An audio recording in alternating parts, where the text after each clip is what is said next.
The agreement came about immediately after the Nixon shock and the 1973 oil crisis.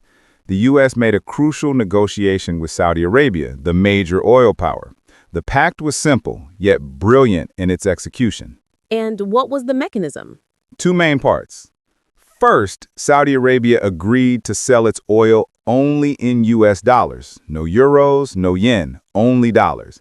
And second, the massive surpluses of dollars Saudi Arabia earned, the petrodollars, would be reinvested back into U.S. Treasury bonds and other dollar-denominated assets.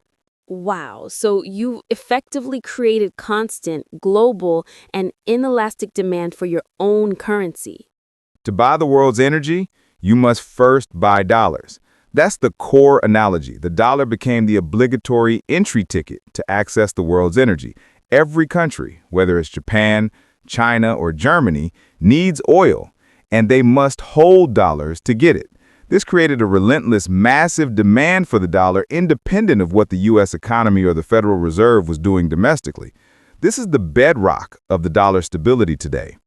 It elegantly solved the Triffin dilemma's pressure. You no longer needed gold to back the dollar, you just needed oil.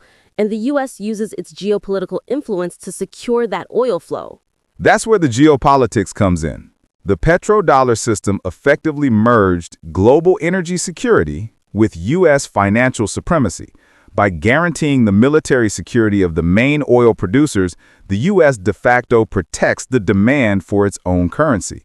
Any attempt by a nation to trade a significant amount of oil in a different currency is often seen as a direct challenge to this geopolitical architecture.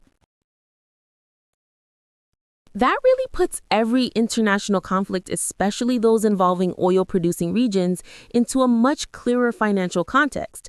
You have to always ask, how does this affect energy flows and the demand for the dollar? Precisely. If you can answer that, you have the key to understanding why financial markets respond the way they do. De-dollarization, myths, realities, and psychological drivers. Let's shift to the major headline today. De-dollarization. Is this a real threat, or is it just background noise amplified by headlines? It's a reality, but it's an incredibly slow one. It's like turning that massive aircraft carrier we talked about.